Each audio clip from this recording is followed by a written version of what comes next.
This is Do It For a Living, your source for inside information on the future of automotive performance. I hear a lot of people complaining, well, the market will not support my product because it's too expensive. Well, is it really that your product is too expensive? Or is it that there's not enough value in that product for people to want to spend that much money? Are you trying to trade a carrot for a Snickers bar? So if you have something that people want and that they appreciate, how can you not make money? What's holding you back from starting or growing your business into what it can be? Well, if you're listening to this, it's not a lack of information. What you're about to hear is all you need to get motivated and start making waves. Do It For a Living podcast details the journey of today's true players in their own words. Find out how they broke out so you can too. The time is now. The time is always now. I've got Paul Yaw from Injector Dynamics. Paul, you're the mad scientist behind Injector Dynamics, the leading performance fuel injector company that, in my opinion, has fundamentally changed the way the performance industry perceives fuel injection. And I also want to say that your presence is feared on many online forums where BS is prevalent. So how do you do it? Can I offer two corrections? Please. Angry scientist. All right. And nobody's afraid of me. They're afraid of their own incompetence. Ooh, that was mean, wasn't it? All right. So expand upon that. Let me see. The question, how do I do it? I'm not sure that I've done anything all that noteworthy, but I think there are lots of pieces that are interesting. I don't know if I have a single answer that works for you. How's that for a non-answer? How's that for a great way to start an interview? No bumper music, and I totally blew your first question. Fuck it, I don't like that question. Move on to the next. That's not a good one. Let's spool up a little bit. Have you always been a car guy, and do you come from a car family? Was that in your blood? Have you been fucking working on things forever? Not a car family, but always a car guy, and I'm not sure why. Actually, probably nobody's sure why, but I was a bookworm when I was a kid, and I swear to God, when I was in junior high, I read every fucking book in that library. I would just kind of go from left to right and work my way through, and there were a lot of car books.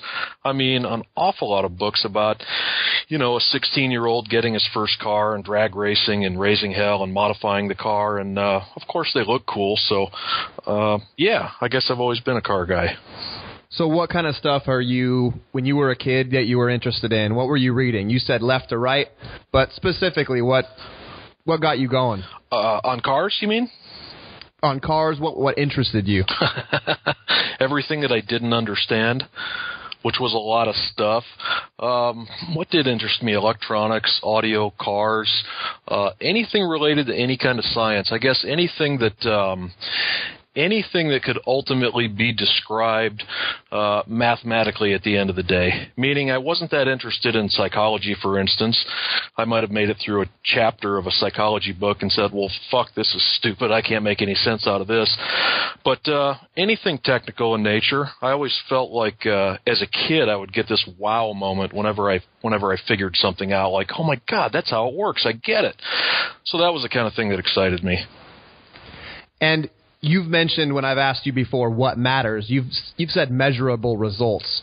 So is that what attracts you to mathematical things instead of psychology? Yeah, I think demonstratable results would be the case. Something that you can define, as opposed to just scratching your head and wondering about it. Although now that we talk about that, I'm not sure that covers everything as a kid, because I was very much into music, playing guitar and drums and pretty much whatever instrument my dad would allow me to play without driving everyone in the house nuts. And, of course, you could certainly apply some mathematics to that, but at the end of the day, is there a proper mathematical description for why Stevie Ray Vaughan can play guitar the way that he can? So that's kind of the opposite of what I told you I was interested in before. So maybe there wasn't. That's what makes you an interesting guy. To you, nobody else gives a shit. Tell us about Injector Dynamics. How does that get going? Tell us about what Injector Dynamics is and what you guys are trying to accomplish. It might be easiest to tell you how it got started. Please. I was working on a project that I wanted to make a statement with, which was true of most of the projects that I worked on. I was always trying to make a statement to try to do something exceptional and get people's attention. To you or to someone else? You trying to prove something to yourself or to the community? All of the above. And one of the things that happened when I first got into fuel injection is that I was using engine dynos at the time. In fact, to this day, I have very little experience on chassis dynos, but using an engine dyno, measuring airflow, measuring fuel flow, and finding that the numbers just didn't match up. I could see my actual mass flows from the instrumentation on the dyno. Nothing seemed to make sense in terms of here's the pulse width that the ECU is delivering to the injector, and here's the amount of flow that I'm getting. Why can I not even find a proper pattern here? Why can't I even find a simple multiplier that says, oh, my injector fuel flow is off by maybe 5% from what the dyno says everywhere? It was just a scattered fucking mess, and I couldn't make sense out of it.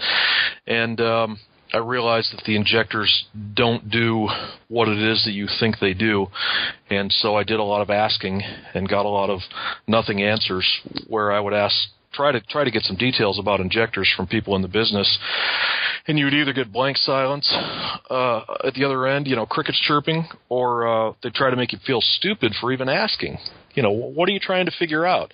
And I couldn't tell them because I didn't know. The question was, what the fuck does this injector do? I don't have a clue. All I know is that I tell the ECU, give it more fuel, and I get more fuel. So to make a long story short, I got tired of all the non-answers that I was getting and pulled the fuel flow meter off the dyno and rigged up a little fixture to start pulsing the injector at various pulse widths and plotted it all out into Microsoft Excel and said, what the hell is all this? This is not even close to what I thought an injector did. And I contacted Motec and said, hey, what is this? And they said, well, we're not sure, but we sure hope you figure it out. So we went a little further, started to make some sense out of it, and at some point I realized I'd finally come across something relatively big, meaning that the market that I was a part of did not understand this piece that they were using, and Motec was poking at me to take it further and figure it out, and they said, we don't understand exactly what it is that you're working on here because we don't know the answers yet, but it's important, so keep going. And I did, finally figured it all out, and Motec said, this is important, we would like to send all of our customers to you so that you can characterize these injectors and make the tuners' jobs easier. And then, what year was it? 2007, I think, I did a seminar for Motec called Understanding Your Fuel Injector, and it exploded from there. Well, of course, part of the explosion was partnering up with Tony Palo at T1 to handle all of the sales and dealer setup and that type of thing. But that's the short story. It was a need for information for myself that I thought would be valuable. And once I got that information, I found that, not surprisingly, it was valuable to other people, not just myself. So obviously you started this not for a profit. You didn't look at it saying, hey, I want to make $1 million. Yesterday, Paul, you told me that you ignored profit. How did that influence your product development, and how did you survive financially during that time? So at some point when I realized this was potentially a pretty big deal, I worked on it for about 5 months straight. I didn't do anything else.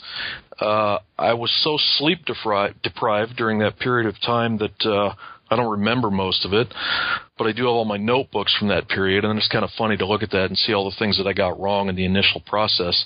But I worked on it straight for 5 months. Doing crazy shit like sleeping on the office floor because I knew that I was so tired if I went home and got into a comfortable bed and took a shower that I would probably sleep for 15 hours. So I would just snooze on the shop floor or on the office floor for a few hours and get back up and tear at it again. But more to your point, after that 5-month period was over, I realized, wow, this is a pretty big deal, and now I'm all out of money. So so I borrowed some money from a friend. I said, hey, I just spent all my money. I figured this thing out. I think it's a big deal. I need a couple months' worth of operating funds so that I can get this idea out there and see where it goes.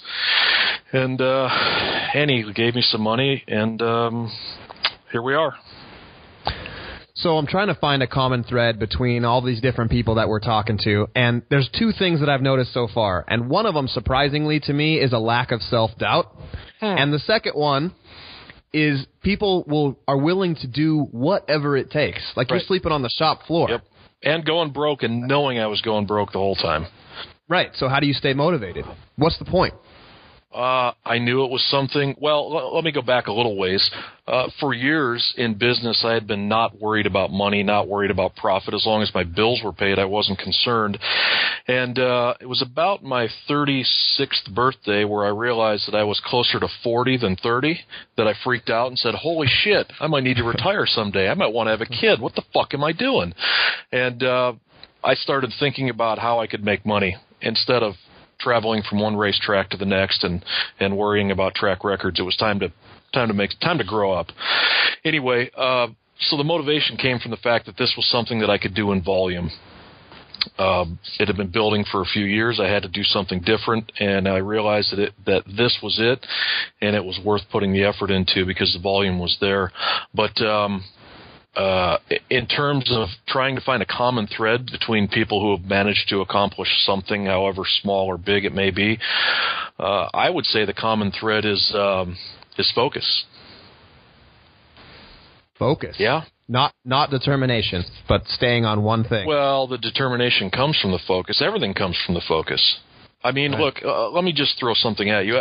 Everybody defines success a little bit differently. Some people say success is making a lot of money. So let's just say that that's success, right? I know a lot of dumb motherfuckers that have a whole lot of money. And I don't mean they got it handed to them. I mean dumb motherfuckers that made a lot of money. And you say, wait a minute, this guy's a fucking moron. How did he pull this off? Well, that's what he was focused on. That's what he thought about all the time. And so eventually he did it. And you say determination. Well, what gives you the determination to do this, to sleep on the office floor, whatever the case it may be? It was focusing on the end goal, focusing on what I wanted. And so I like hearing that you're not just a really intelligent technical guy, but you looked at something that was scalable. You looked at it from a business perspective as well. It wasn't just about proving a point, but you also saw the necessity or the possibility for a really successful business, and success being measured here in dollars. Yeah, and that was a change. Like I said, on that 36th birthday, there's something weird about that 6, which is scary because I'm 46 next year, but I'll go back a bit to tell you why. When I turned 26, I flipped out too. I said, holy shit, I'm closer to 30 than 20. That means I'm going to be an adult soon. For some reason, I had considered if I was still in my 20s, it was okay to be a drunken fucking retard and raise hell and get in trouble. And 26 scared me, and I quit drinking at 26. So then at 36, I said, stop traveling from racetrack to racetrack and worrying about track records and try to figure out how to make some money. And so that was when the focus changed, and that's what led to Injector Dynamics, I guess, in terms of things you might be looking for, common threads. But everything comes from the focus, every little detail. If you say, wow, this guy's really good at something, whatever it is, it's a matter of focus. I mean, certainly some people have some genetic predisposition to be good at things, but everybody who's achieved substantial success in any area has done it as a result of focus. I mean, I think when we get done, if you sit down and try to make a list, try to come up with a bunch of examples to prove me wrong on that, I don't think you can. I think you'll find that that's the one thing that they all have in common, and that's the one thing that would define the difference between the winners and the losers, to put it abruptly. I mean, whether it's, winning a race or whatever it may be. Obviously, that's just my opinion. It's not something I can prove to you mathematically, but that's my take. So now you've made it. You're making, products that matter. How did you get to that point? I guess, how did you start to delegate tasks and not start taking everything on yourself? How do you justify hiring a new person, and when is that time? Like, are you a guy that says, no, get out of the way, let me do this? This is, only I can do this. Yes, very much so. That's you. To my detriment. It's not a good thing. And in fact, if you're looking for words of wisdom on how to do a better job of that, I'm the wrong guy. I'm really bad at that. I want to do everything. I don't have time to. I like to jump in the middle of things and say, hey, what the fuck are you doing? Why didn't you do it this way? And so I've grudgingly learned that I can't do that. I can't be in the middle of everything and do everything myself. And I say grudgingly because some people are just very smart about it. They understand that that's what they need to do to attain their goals. And so do I, because I'm focused on the future. But ultimately, I'm not good at that. I'm really bad at that. You have to recognize that assembling a team around you is an absolute necessity. I do. Yep, I recognize it, and I put a lot of effort into it, but it doesn't mean that I'm particularly good at it. In fact, I think with everybody that you talk to, you're talking to people from various companies that have achieved, some level of success, and you're looking for common themes. Hopefully when these people talk to you, they'll tell you about the things that they're really bad at too. I mean, I think when you brought that up, you were expecting maybe some bit of wisdom where I say, you know what, this is the key to doing that. This is how it's done. But the truth is, I'm pretty fucking bad at it. Sorry.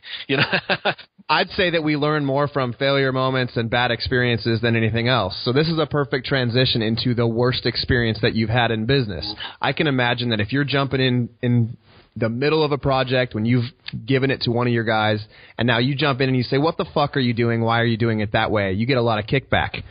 People are either going to fight you or they're going to tuck tail. So tell us about a situation where you've fucked yourself. Tell us the worst experience that you've had in business and what you learned from it. Today, yesterday, the day before.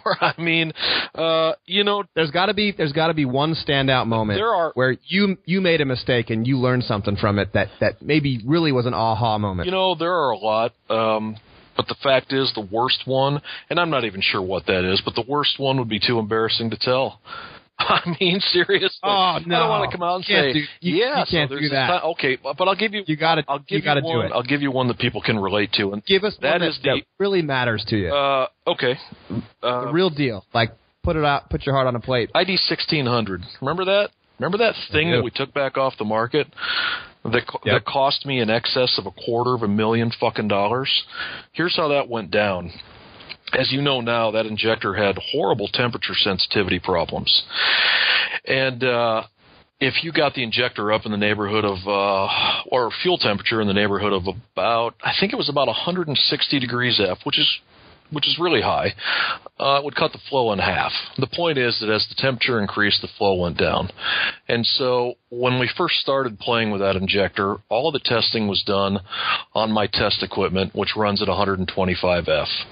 And I did all the testing, and I was so confident in our data and my testing at that point that I was willing to put it out there. So I get some of the pieces to Tony. He tests them on the dyno in his car that he drives back and forth to work. So in brief dyno sessions and a 5-minute drive to work, he never got the fuel hot. And so the injectors worked great. Everybody was happy. And we put them out there, and then we start getting some reports here and there that sound to me like people are boiling the fuel, getting the fuel too hot and getting cavitation at the pump inlet. And that was not the case at all. It was the fucked up injectors, and we didn't catch it. Or I didn't catch it. Tony's not responsible for that. I didn't catch it. And so at that point, business was going really well. We were growing quickly, and I thought, this is working really well. I'm very happy with what we're doing. And I realized that I had to announce to the public, hey, guess what? I'm a fucking moron. And I thought that I had destroyed the name that we had created. Turns out I was wrong, and we can go into that later on. But, yeah, that was my big fuck up that most people who are going to listen to this can relate to, because they probably all remember that fucking debacle. I remember when I got the email, and I looked to my guy to my right, and I said, I'm so glad I'm not them right now. Oh, yeah. Yeah. And can I be honest with you? Yeah. Like a month later, I hadn't even heard another thing about it. And looking back now, I'm amazed and impressed at how you guys were able to handle it, because nobody ever talks about it. You guys owned it and fixed it and that's that. You know what? We talked about this a little bit ahead of time about questions you might ask, so I could try to prepare. And of course, that all went out the fucking window. But, yes, it did. But hang on here. There's one. I've got it in front of me. Where is this? Hang on a minute. Oh, yeah, okay. One of the questions that you were going to ask was, if you could go back in time and get a do-over for just one situation, what would it be? So my answer to that is I wouldn't, because I don't want a do-over. I don't believe in do-overs, and here's this fuck-up is a perfect example of why. And this thing was much worse than you know. In addition to what we had out on the market already, I had already made a commitment to a year's worth of injectors. I had made that commitment to Bosch Motorsport, who at that point was a relatively that was a new business relationship. And how it went down that it didn't get put in writing, I have no idea. But the fact is, in addition to the stuff that we had sold, I had made a commitment to buy a year's worth. And by the time I called them and said, whoa, put the brakes on that, they had all been produced and were sitting on pallets in a pile. And I was committed to receive a monthly shipment of those for the next 12 months. So here's why I wouldn't want a do-over. I sucked it up. And I spent $16,000 every fucking month for a shipment of those injectors that I couldn't use for a year. And as it turns out, I found out later, that was a big deal to Bosch. And the relationship that we have with them right now is really important to our business. And, I could have said, hey, fuck you, because there's other places I can buy core injectors. I can go through the aftermarket. I don't have to deal with motorsport. But had I done that, had I told them to fuck off because we didn't have it in writing, we never would have developed the 1300, the 1700, the new brushless pump controller that we're working on. And then, as it turns out, something went down in the market that worked really well too, related to Cobb. We do a lot of business with Cobb. And one of the things that came up was they were happy with the way that we dealt with the situation. And so I don't want to do over. It was the biggest fuck up Injector Dynamics has ever had, and it paid off really well for us. I mean, it literally cost me in excess of $250,000, but it ended up doing good things for us in the market. People realized that we were going to stand behind our product. You know, it's funny. I remember calling Tony after realizing what was going on, saying, what do we do? And he said, well, we got to do the right thing. He didn't twitch. Plain and simple. So there it is, my biggest fuck up and the reason that I don't want to do over. So you turned a totally screwed situation and turned it into a relationship that you're going to be able to benefit from for the rest of your life. Yeah, except that... Because integrity is more important. Yeah, except I didn't... And everybody views it that way. Yeah, I just didn't realize it at the time. Right. I just thought Tony's going to buy a plane ticket, come to Arizona, cut my testicles off. Everybody's going to send me an email telling me I'm a cocksucker, and everything's going to fall apart. So we're talking about self-doubt. You did all that in your own head. You built that whole thing. Oh, yeah. In your head. Yeah, in fact, well, you know how argumentative I am. Now I want to argue with something you said earlier. Is that okay? Please, let's get it done. You said that you were looking for a common theme, and that the common theme was that there was not a lot of self-doubt. I feel like that means people aren't being honest. That's what I think. I would say on the scale of self-doubt, on a scale of 1 to 10, if the average guy is 5, I'm 11. Now, It doesn't mean that I think I'm worthless or that I have low self-esteem. In fact, I probably have more self-esteem than I should. But the point is that I'm always kind of looking over my shoulder to what I did yesterday to make sure that I did that correctly. I have ridiculous levels of self-doubt. I'm constantly asking myself, did I do this right? Am I doing this right? Am I going to do this right? So how do you make sure that you stay moving forward and that you don't just you're not just neurotic and end up just spinning around in circles? Focus. I mean, it comes back to focus. I know where I want Injector Dynamics to be in 5 years.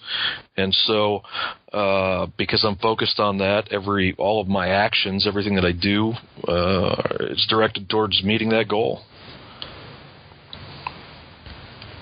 Where's Injector Dynamics going to be in 5 years?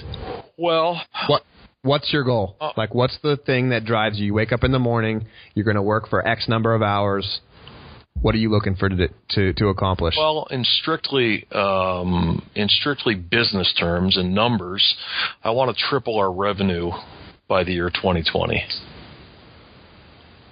So the decisions that you're making on a daily basis, you're not looking 6 months out or a year out. You're going, all right, this is going to be all money out as long as the return happens in a 5-year period. Yeah. Yep. How do you like that? How do I like that feeling? I mean, that's got to be a tough one. It is. I mean, that's writing a lot of checks. It is. We've got a new building with 3 CNC machines and 2 engineers, and we haven't moved a fucking product out of it yet.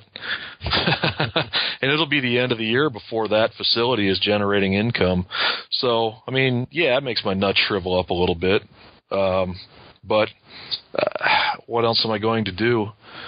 I don't want to look back when I'm 80 and all wrinkled up and can't do shit and say, gee, how was my life? It was okay. I want to look back and go, fuck yeah, that was cool. So. Yes. That's inspiring. It is?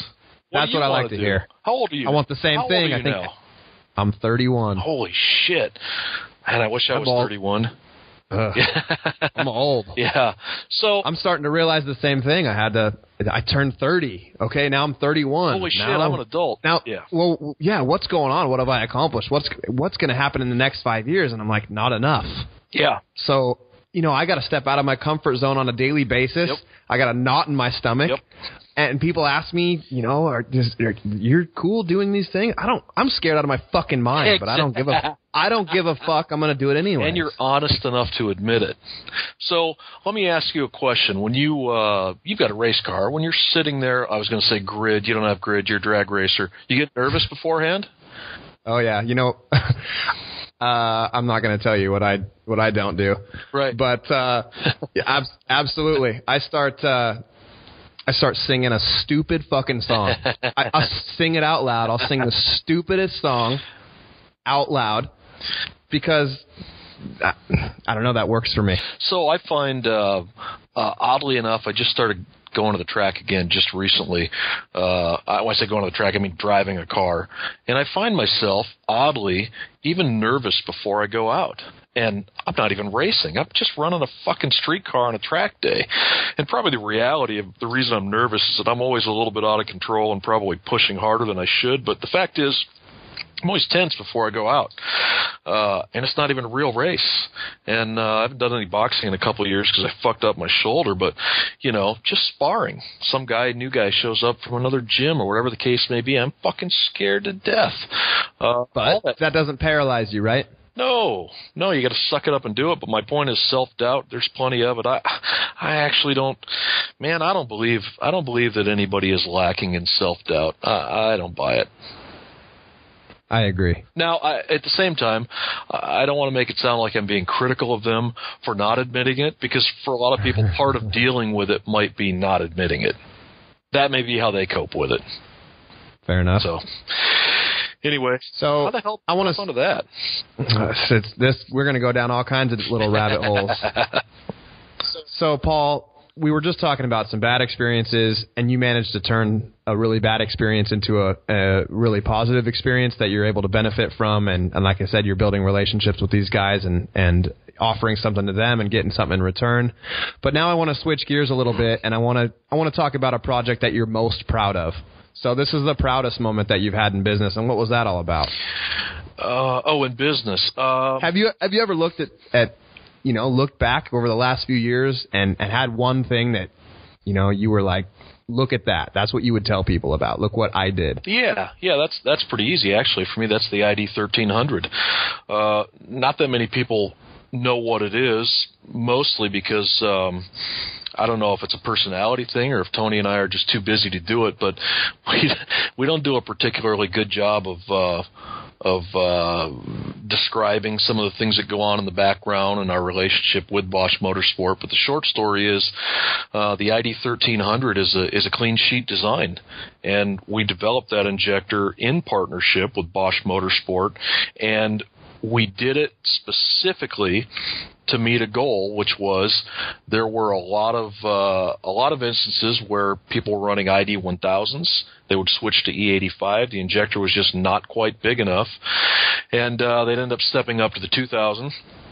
And, of course, there are issues that go with an injector, using an injector that's that big if you don't need it. We needed something in between. But the point is, we had a very specific goal, which was how much higher can we go in flow, yet still have the control on the bottom end that's good enough that people can switch back to gasoline, switch back and forth.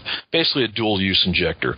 And it took nearly a year to accomplish that. I mean, the different versions that we went through and making minor changes and big changes and testing and on and on and on.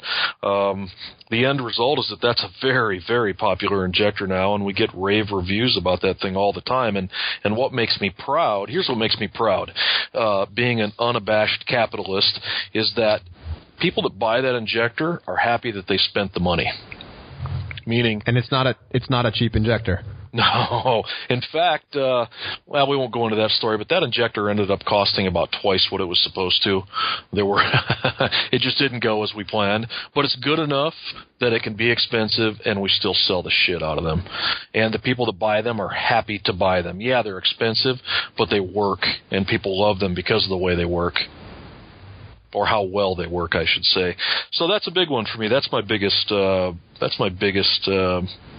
in business that I'm proud of. So you developed the 1300 from a clean sheet. Yep. It cost a whole bunch more than it was supposed to. They sell well. Everybody's excited about it. Yep. So you were able to create a product from nothing. Yeah, and by the way, not just in our market, but some of the success of the ID 1300 is floating around inside of Bosch, even in Germany. You know, they've got internal presentations where they talk about, look, this is what we accomplished this year. To give you an example, every division of Bosch has to report to a boss, and the motorsport division, as part of their response to the boss, the CEO of Bosch North America, they had to send their report and say, this is what we did last year. And they received a big pat on the back for that. The guy said, look, this is an example of you guys looking out to a customer and developing something new. Basically, you got off your ass and made something happen. So there were plenty of accolades internally for that as well, and they deserve it because those guys kicked ass on that. It was a big project. So that's my proudest moment. There it is. So, but I got to say, that's just the beginning. I'm just fucking getting started with that. Boom. Just getting started with the 1300, or with making new products from scratch that change shit. Important things. There you go. The 1300 was just an inkling of where we're headed. And sure, I might crash and burn. I might be homeless in a month or a year. But if I'm not, there's going to be a lot of cool new shit out there. A 1700 is almost ready. That'll get some attention as well. But you did mention when we started on this that this was about business, not about specific business pieces. But yes, that is just the beginning. Okay, so Paul, what still needs to be done in this industry? What product needs to be invented? What void needs to be filled? I probably should look at it that way. That's a proper, organized way to do it. But what really happens is I have cars that I like to play with. Tony has cars that he likes to play with, and you're trying to accomplish a specific goal, and you say, well, shit, I really need one of these to get the job done. Maybe one of these was the 1300. Or, wow, on all these cars that I'm working on, as I'm gathering this data, I'm realizing there's one thing in common that these cars all have that's all fucked up. Maybe I can find a way to fix that. So rather than looking specifically with a big picture view, I see problems around me all the time. Little things, fuel rail pulsations, for instance. Maybe a bigger deal than I realized in aftermarket systems. It's something we're looking at closely right now. The fuel pump market is a fucking mess. I mean, how many fucking Chinese pumps with a different logo on them can we see before somebody gets pissed off and says, hey, let's fix this? So that's something we're working on. And I realize that in saying that, I probably just pissed off half the people that are listening to this. That's nothing new. I can't say that I really give a shit. I mean, come on. Just put a different fucking logo on it. Here you go. And then talk about how you designed it to do this and do that. Meanwhile, I'm getting the flyers from these same fucking people in my email once a month. Hey, we can put your name on this pump. Anyway, yeah, we're going to work on pumps. Okay. So instead of what product needs to be invented, what void needs to be filled, the answer is you don't know. Yeah, because what you're doing is working on the car and saying, that's fucked up, we're going to fix or address that issue. Yeah, I mean, there's more to be done in injectors. There's a lot that needs to happen in fuel pumps. Particularly, I think, fundamentally in the way that the pumps are controlled. But you said you didn't want to be technical, and that's fine. That makes sense. Right now, our focus is injectors and pumps. In one sentence, why did you succeed when others have failed? I'm looking forward to this one. I feel like you're going to have like a one-sentence thing. I know how much you hate summing things No, up. I don't. Actually, I enjoy that. How about one word? Please. Focus. There it is. Okay, we're going to go to quick answer stuff. I'm going to fire these at you. Everything here is not supposed to be a dialogue. You're supposed to just get these going. You didn't tell me this was coming. Quick answer questions. Tell us about a game-changing product you've seen in the last year and what makes it a game changer. Oh, does it have to be the last year? No. So there hasn't been a game-changing product in the last year. Well, the one that sticks in my head are the spool valve dampers from Dynamic, but I think those are several years old. Oh, you know what? Okay, I saw something at PRI, the Hydromat. Yeah, what is that about? I don't know, but if it works as well as it looks, that's a game changer. That's crazy. Yeah, it looked pretty cool to me. What is it, just pull fluid through a membrane? I have no idea. Not a clue. Wow. All right. Do you have a favorite software resource for keeping yourself organized or scheduling appointments? This could be Google Calendar, Basecamp. Tony uses Reich. The funny thing is I told Tony about Reich. The difference is that Tony actually uses it, and I try to use it, meaning I get things entered in there, and then after a while I forget that that's there, and I ignore it. I am horribly disorganized. Okay, so the answer is no, nothing. Nothing. Piece of paper and a notepad. That I lose. I write everything down, and then it's under the floor of the fucking truck or some shit like that. Sorry, it's bad. It's really bad.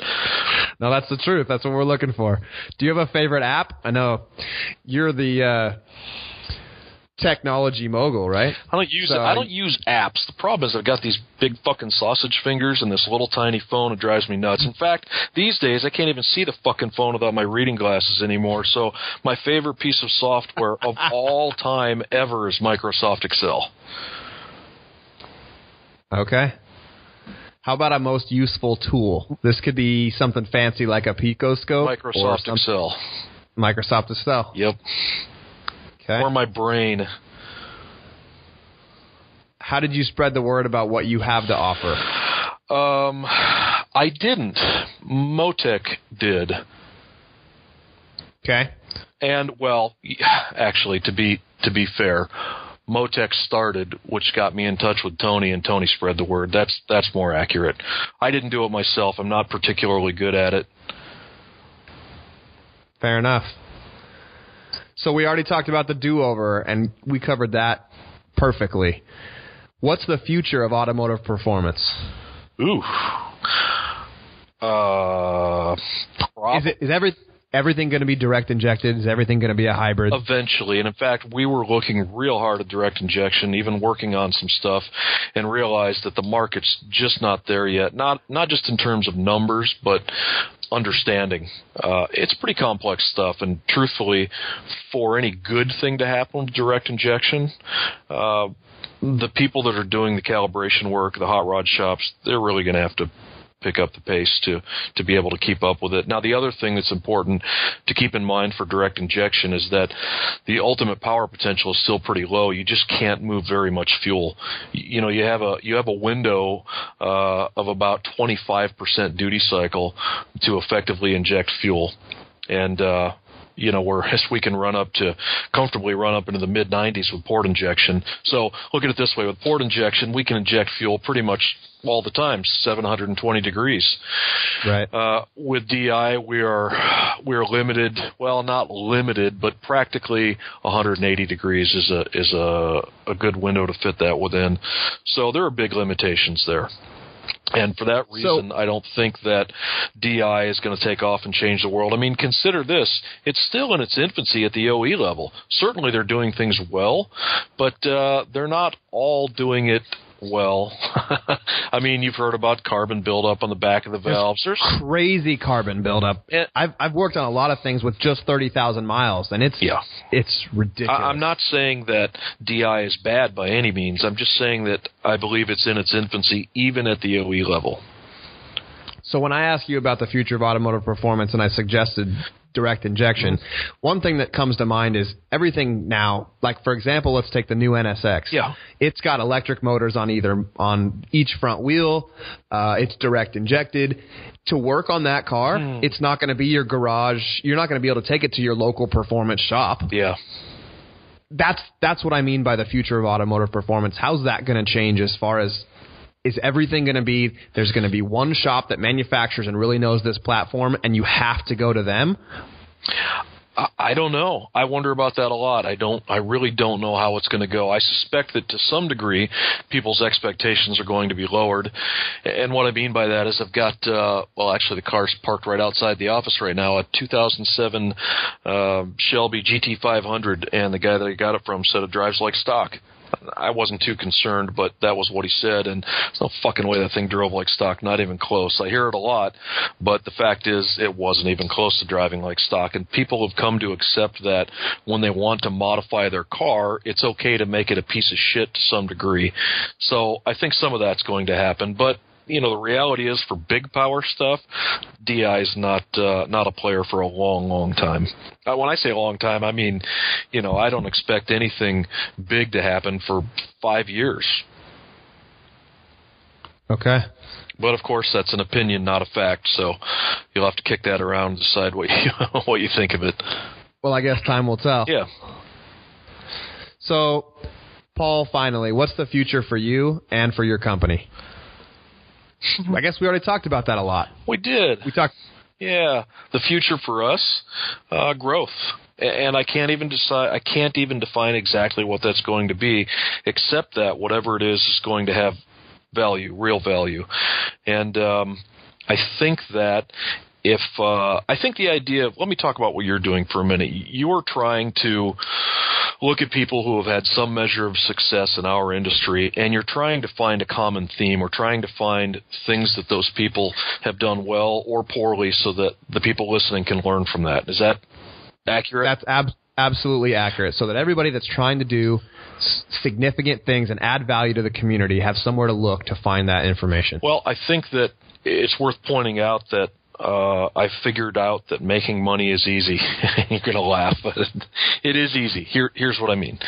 If you offer value to someone, you will make money. You have to offer value to the people to get their money, whatever it is. It doesn't matter if it's a $36 DVD player from Walmart that only lasts a year that is seen as true value in the customer's eyes, or if it's a $250 fuel injector. I mean, all any of us are really doing is playing the same game that we played when we were kids at school and we opened up our lunchbox and said, what have I got and what can I trade it for? So if you're the guy wandering around with a carrot trying to trade it for a Snickers bar, you're not going to make a whole lot of money, right? Because nobody's going to do that. No kid in their right mind is going to give up a Snickers bar for your fucking carrot or your tuna fish sandwich. The point is you have to offer something that people value. It's that simple. I mean, I hear a lot of people complaining, well, the market will not support my product because it's too expensive. Well, is it really that your product is too expensive? Or is it that there's not enough value in that product for people to want to spend that much money? Are you trying to trade a carrot for a Snickers bar? So if you have something that people want and that they appreciate, how can you not make money? Words to live by. Maybe. I'm gonna have to chew on that one. Yeah. No, seriously, give that some thought. I honestly think that's the key to making money. Just make sure that when you hand somebody a widget, that not only in the moment are they willing to hand over their dollars, that when they're done and they take the widget home and they play with it, they go, wow, I'm glad I spent that money. So it's not about tricking. It's about real value. Yeah. I mean, that seems like an obvious no-brainer. I know it does, doesn't it? That's why I jokingly went back to the kids, trying to trade up with whatever's in their lunchbox. I mean, it is simple. I really think it's that simple. Last thing, Paul, how do we connect with you and your company? Connecting with me is like your Facebook page, baby. Well, if you're brave enough to go there, you deserve it. But to connect with Injector Dynamics through Tony there at T1, I mean, he's the face of Injector Dynamics because he's the non-controversial guy who doesn't say fuck every third sentence and takes really good care of his customers. So he's the contact. Paul, I want to say thank you for being on the show. People can find out more about you, what you're up to at doitforaliving.net, where we're coming up with real and actually useful content that you can implement in your business today. Right, Paul? Useful. Yes, sir. So thanks again, Paul. I really appreciate it. See you later. Thanks for listening to Do It for a Living. You can find out more about this guest, this show, and even details about what we just talked about at our website, doitforaliving.net. Check out the Facebook page at facebook.com/doitforaliving and tell us who you want to hear from. And most importantly, subscribe to the podcast. Click subscribe. Do it now. Seriously. I'll wait while you grab your phone. Open up the podcast app, tap the subscribe button. When you subscribe, you help us gain momentum and attract more high-level